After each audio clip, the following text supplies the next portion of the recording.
에베소서 3장 9절. 영원부터 만물을 창조하신 하나님 속에 감추었던 비밀의 경륜이 어떤 것을 드러내게 하려 하심이라. 영원부터 만물을 창조하신 하나님 속에 감추었던 비밀의 경륜이다. 말을 이렇게 멋있게 풀어서 썼어요. 그렇죠? 영원 전부터 하나님 안에 감춰졌던 비밀의 경륜이다. 자, 또 어디 보시냐면요. 골로새서 1장 26절, 27절 있습니다. 골로새서 1장 26절, 27절.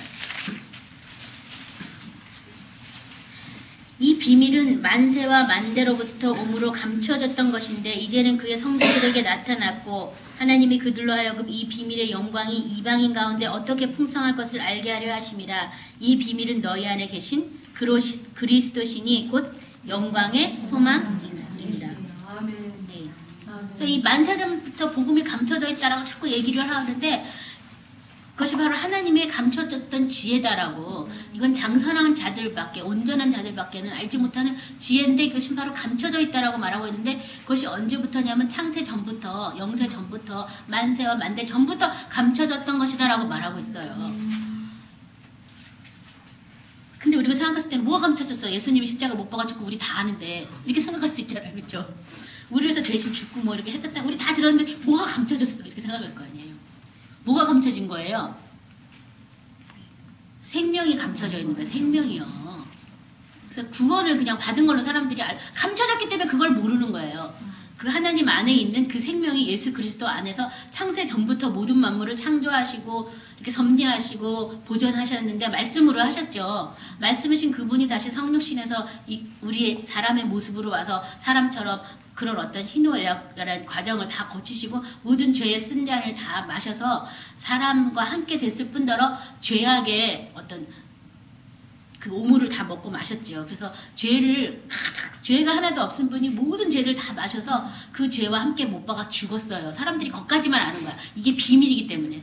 그래서 나 대신 죽었다고 그냥 슬퍼만 하고 나 대신 얼마나 힘드셨냐고 막 이러기만 하지 그것이 비밀이기 때문에. 그것이 다가 아니라 그 다음에 하늘 보좌를 올라가셨어요.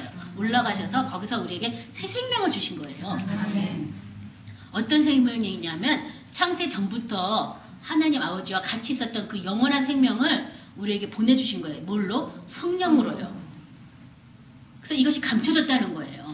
타락한 인간은 절대 알 수도 없고 맛볼 수도 없고 그것이 뭔 말인지 계속 헷갈릴 수밖에 없는 그런 어떤 영적인 혼돈과 무지와 미혹 속에서 그 영광의 복음의 강체를 방해하는 무리들이 우리를 혼미케 했다라고 또 성경은 쓰여 있잖아요.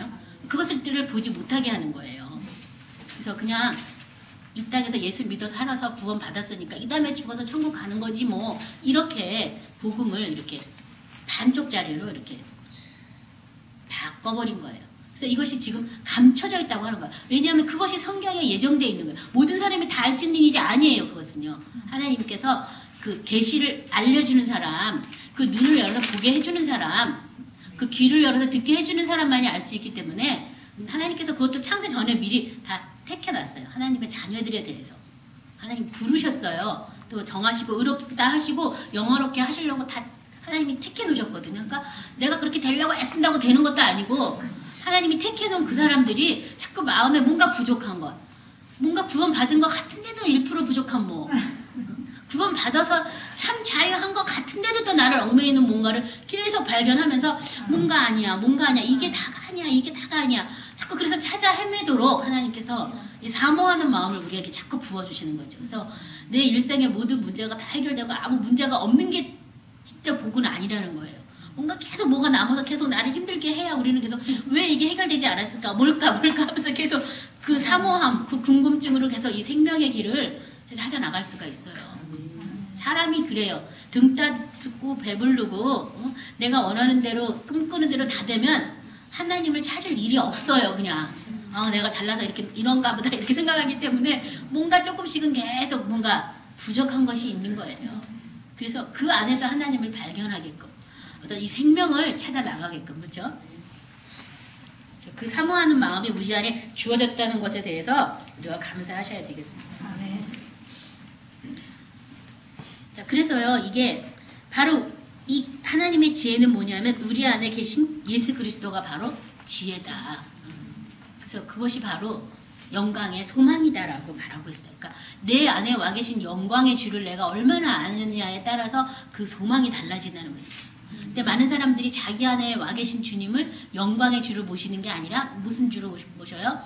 십자가에 달리신 예수로 모시는 거예요. 거기까지 들었으니까 거기까지. 근데 그것이 아니라 이제 십자가에 달린 예수가 아닌 부활하셔서 하나님의 보좌 우편에 영광 가운데 계신 그분이 어떤 모습으로 계시냐면 어린 양의 모습으로 계셔요. 그러니까 어린 양 예수가 나의 목자가 되고 나의 구주가 되셔야지 돼요. 거기까지 우리가 나가셔야지 돼요. 그래서 만약에 이 지혜를 알았다면 영광의 주를 십자가에 못 박아지 않을 것이다라고 8절에 이 지혜는 이 세대의 관원이 하나도 알지 못하였다니 만일 알았다면 영광의 주를 십자가에 못 박지 아니하였을 것이다. 그래서 이 제자들이 사도행전에서 처음 예수를 전할 때 어떤 예수를 전하냐면 영광의 주를 계속 전하는 거예요. 영광의 주. 어떤 주요? 영광의 주. 그래서 이 사도행전을 했던 그 예수님의 제자들은 영광의 주를 전했는데 그것이 이제 그리스도가 이제 로마 카톨릭화 하나 돼가지고 공인화 되면서부터 이제 어떤 로마 어떤 여신 제도가 이렇게 섞여있죠. 혼탁하게 되고 그다음 무슨 교황, 추기경 뭐 이런 사람들이 막 생겨나면서부터 그 다음부터 이제 이 복음이 자꾸 왜곡이 돼서 십자가 달린 예수만 자꾸 바라보게 해서 형상까지 그리고 피 흘리는 모습으로 막 동상까지 만들어서 교회 가면 딱 붙여놓은 거예요. 그래서 지금 중세 그 암흑기에 성령이 충만한 사람은 마녀사냥의 대상이 돼서 다 처참하게 죽었어요. 그래서 아직도 그 잔재들이 계속 남아있어요. 교회 안에. 그래서 아직도 십자가에 달린 예수를 많이 보는 거예요. 근데 그게 다가 아니라는 거예요. 어떤 예수? 영광의 주를 우리는 봐야 되겠어요. 제자들이 말했던 그 영광의 주, 그 예수가 내 마음에 오셔야 돼요. 그래서 영광의 주로 내가 그분을 모셔드려야지 돼요. 근데 많은 사람들이 그냥 나를 위해서 못 박은 예수님만 자꾸 이렇게 생각하고 있으니까 그 영광의 그 기쁨의 그 영광의 복음을 우리가 알지 못하는 거예요. 그래서 그는 반쪽밖에 안 돼요. 그래서 그것이 바로 하나님의 지혜라는 거예요. 그래서 자기 믿음에서 각각 비치는 빛에 따라 아직도 십자가에 달린 예수만 보면 그냥 그것 때문에 아직도 여전히 내 팔자야 하면서 그냥 가끔가다 예수님 때문에 눈물 흘려가면서 그래도 나는 여전히 아프면서 살 수밖에 없는 거예요. 그렇죠? 부활하신 예수님, 영광의 주를 보신다면 그 분의 생명이 내 안에 와 계신데 세상의 생명이 나하고 무슨 상관이 있겠어요. 그렇죠? 그래서 능력 있는 크리스천의 모습으로 바꿔야 되겠습니다. 우리 야고보서 2장 1절을 보도록 하겠습니다.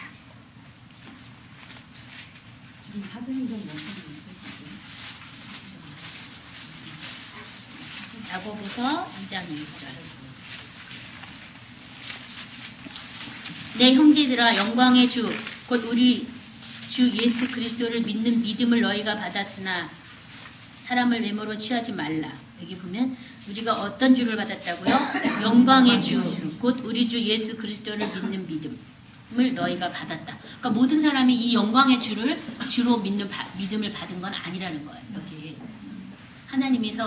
하나님이 원하시는 사람, 하나님이 정하신 사람, 하나님이 부르시는 사람들이 이 영광의 주를 주로 모시는 믿음을 갖게 됐다는 거예요. 그래서 이제부터는 십자가에 달리신 예수가 아닌 영광의 주를 우리 주로 그 영광의 주의 이름이 어린 양이에요. 그래서 어린 양을 자기 목자로 삼는 거예요. 그래야 어린 양이 혼인잔치에 들어갈 거 아니에요. 그렇죠?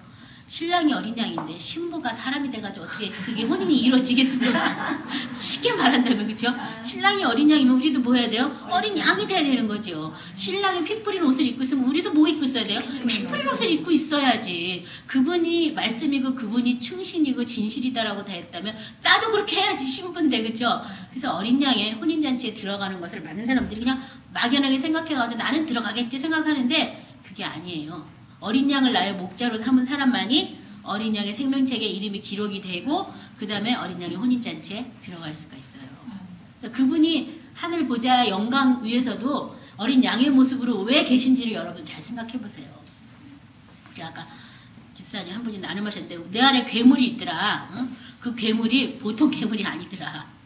굉장히 싸납더라 뭐 이렇게 얘기를 했는데 그 괴물이 이제 어린 양으로 바뀌게 되는 거죠. 그렇죠?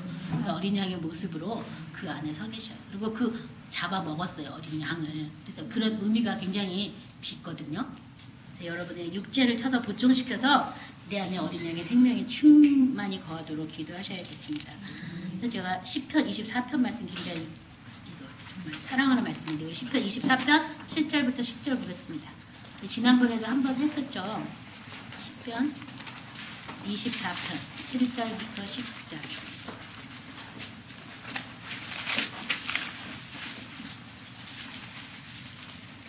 같이 합독합니다.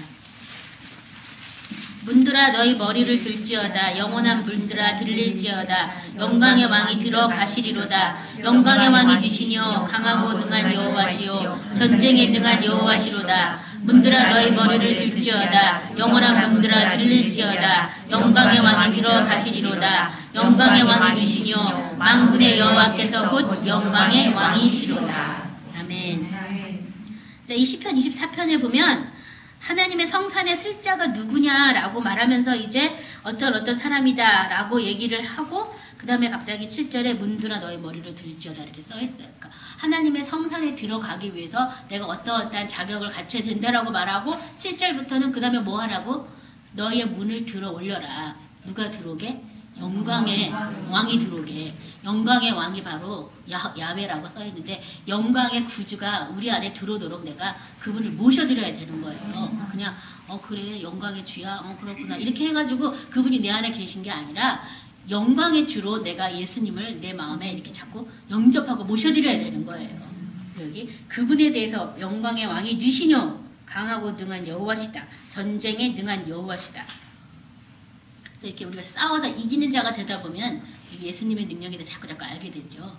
그분의 능력에 대해서 자꾸 알게 돼서 영광이다라고 지금 표현하고 있어요. 그래서 여러분의 마음이 영광의 주를 모시도록 자꾸 내 마음을 어떻게 해야 돼요?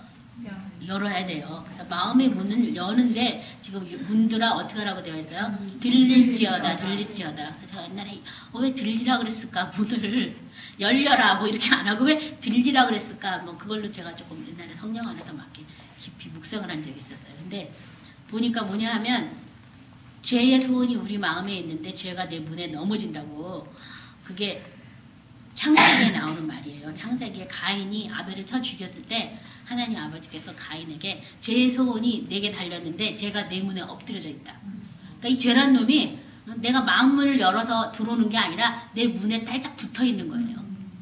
조금만 열렸다 하면 확 뚫어 그냥. 근데 이 문이 어떤 문이냐면 우리 요새같이 여는 뭐 이런 문이 아니라요. 옛날 문은 어떤 문이냐면 옛날에 영화 보면 성문 아시잖아요. 성문 이렇게 쫙 내리고 쫙 올리고 이거 문 보셨죠? 이런 문이에요. 그래서 이 문에 엎드려졌다는 게 조금만 이렇게 문 열려고 이렇게만 해도 벌써 확 뚫어버리는 거예요. 죄라는 놈이. 그래서 항상 이렇게 마음의 문설주에 어떤 임방에 예수 피를 계속 쫙 흘러내려가지고 사탄이 이 마음을 뺏지 못하도록 기도하셔야지 돼요. 근데 마음이 너무 이제 아무 준비를 안 하고 있다 보니까 제가 그냥 수시로 드나들고 그냥 막 왔다 갔다 해도 아무런 마음에 꺼리낌도 없고 당연한 것처럼 생각하는 그 양심이 아직 많이 죽어 있는 거예요. 그래서 이 문이 열려서 영광의 왕이 들어오도록 우리가 이렇게 문을 이렇게 들어 올리라고 내 마음의 문을 다 들어 올리라고 성경은 말하고 있습니다. 그래서 이런 좋은 말씀을 막 집에다 막 써서 붙여놓고 영광의 왕에 대해서 계속 막 묵상하면서 내 마음에 들어오시라고 내 마음에 계시라고 우리가 자꾸 기도를 하셔야 되겠습니다. 자, 또 어디 보시냐면요. 사도행전 2장 7절에도 보면 영광의 하나님에 대해서 나오고 있는데요.